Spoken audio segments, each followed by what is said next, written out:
narullahil muqada, apinya Allah yang muqada. Kata para ulama tafsir, muqada maknanya adalah mushtailah, yang berkobar-kobar. Teman-teman sekalian, renungi makna ini.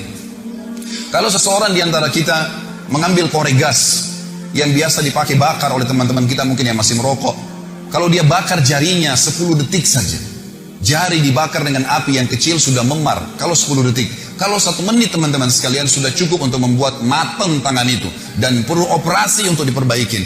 Bagaimana dengan api yang berkobar-kobar? Banyak orang tidak merenungi masalah ini, tidak memikirkan. Tetangga saya pernah mengalami kebakaran di kota Makassar pada saat itu beberapa tahun lalu. Saya coba ingin membantu saja, tiba-tiba ada api yang sangat besar menyambar di depan mata saya. Dan saya membayangkan bagaimana kalau api itu subhanallah menyambar tubuh saya bisa hangus seketika pada saat itu. Tapi alhamdulillah Allah masih selamatkan. Tapi saya jadikan sebagai pelajaran, api yang berkobar teman-teman sekalian luar biasa. Kalau membakar maka akan menghanguskan tubuh seseorang. Allah mengatakan narullahil muqada, apinya Allah yang berkobar-kobar. Cukup sampai situ? Ternyata tidak. Allah masih sambung lagi. Allati, yang api itu tattali'u 'alal af'idah. Sifatnya api itu kalau dibakar kakinya penghuni neraka nanti yang humazah dan lumazah ini akan membakar sampai ke jantungnya. Orang Arab mengatakan dalam bahasa Arab teman-teman sekalian, kalau dia melihat sesuatu, dia mengatakan ra'aitu, saya sudah melihatnya.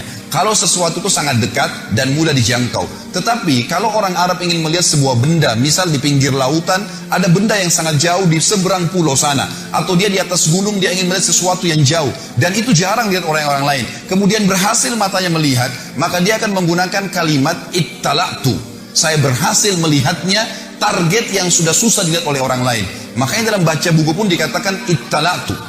Saya berhasil melihat sesuatu informasi yang saya butuhkan. Allah menggunakan kosakata ini. Sifat neraka tadi, api yang berkobar-kobar hutama itu, kata Allah, allati yang tattali'u ittala'a, sampai pada target alal afidah, ke jantung manusia. Kata para ulama tafsir, kalau dibakar kakinya langsung ke jantungnya terbakar. Padahal kalau rasional kita datangkan manusia dan dibakar teman-teman sekalian, yang terakhir terbakar jantungnya karena diselimuti oleh kulit, otot, tulang dan seterusnya. Cukup sampai situ? Tidak lagi. Allah masih sebutkan agar orang betul-betul meninggalkan perbuatan buruk ini. Setelah dikatakan allati tattali'u 'alal af'idah, innaha, sesungguhnya api itu alaihim muqsadah, terhadap mereka melengket atau melekat. Muqsadah bahasa lainnya adalah multasiqah, melekat. Kalau ada api teman-teman sekalian, kita dilemparkan, disemprotkan api, lalu api itu tertarik kembali, kita rasakan panasnya tapi cuma sebentar. Tetapi kalau tubuh kita diberikan bensin, lalu disemprotkan api sehingga api itu melekat di tubuh kita, maka akan terus terasa panasnya.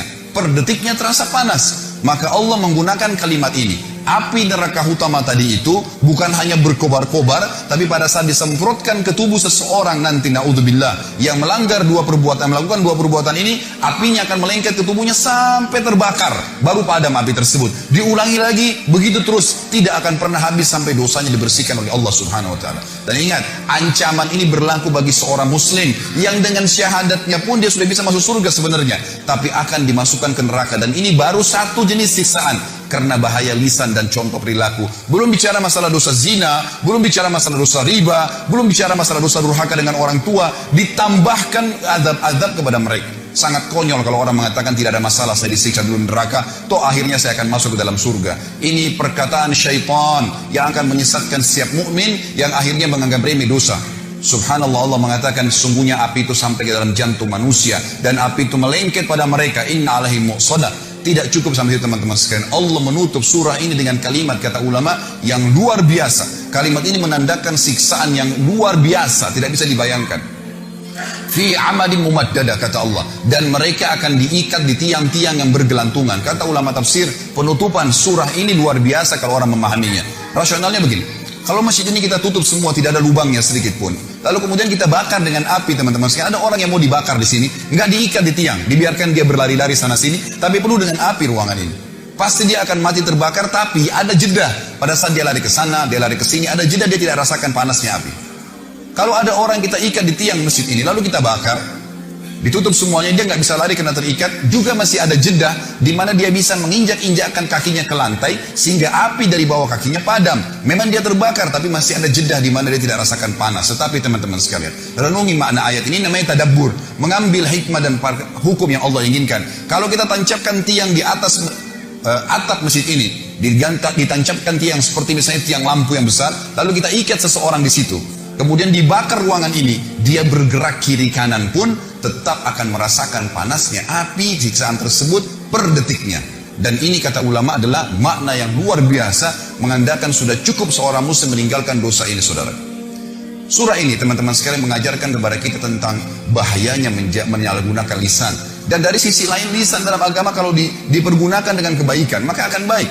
Anda kalau menggunakan lisan Anda dengan baik, walaupun fisik Anda punya kekurangan, orang akan suka dengan orang yang lisannya baik, santun kalau bertutur kata, yang keluar dari mulut seorang muslim cuma nasihat, tanya kabar, ilmu yang bermanfaat, tidak ada sesuatu yang menjatuhkan orang lain, tidak ada sesuatu yang menyakiti orang lain atau menceritakan aib orang lain, maka dia akan disuka oleh orang umumnya. Dan kalau ada seseorang yang lisannya tajam, walaupun tampannya orang paling tampan di dunia, paling kaya, tapi kalau lisannya tajam, suka menghina orang lain tidak suka dengan dia. Itu secara kehidupan manusia. Juga di sisi Tuhan kita Allah Subhanahu wa taala, Allah sangat murka dengan orang yang menyalahgunakan lisannya. Sampai kata Nabi SAW dalam hadis Bukhari, "Laisal mu'minu bit-ta'ani wal la'an." Bukan sifat orang mukmin yang suka la'an dan ta'an. Ini dua-duanya bahaya lisan. Suka melaknat, menyia-nyialkan orang, kamu sial, kamu gini, kamu buruk, selalu dihina, dikata-kata yang tidak baik, menjinakkan. Dan juga ta'an, suka menghina-hina orang lain. Dua-duanya ini adalah sifat bukan orang mukmin, bukan orang mukmin. Jadi dijelaskan oleh Nabi SAW. Surah ini teman-teman sekalian mengajarkan kepada kita tentang harusnya seorang muslim menjaga lisannya.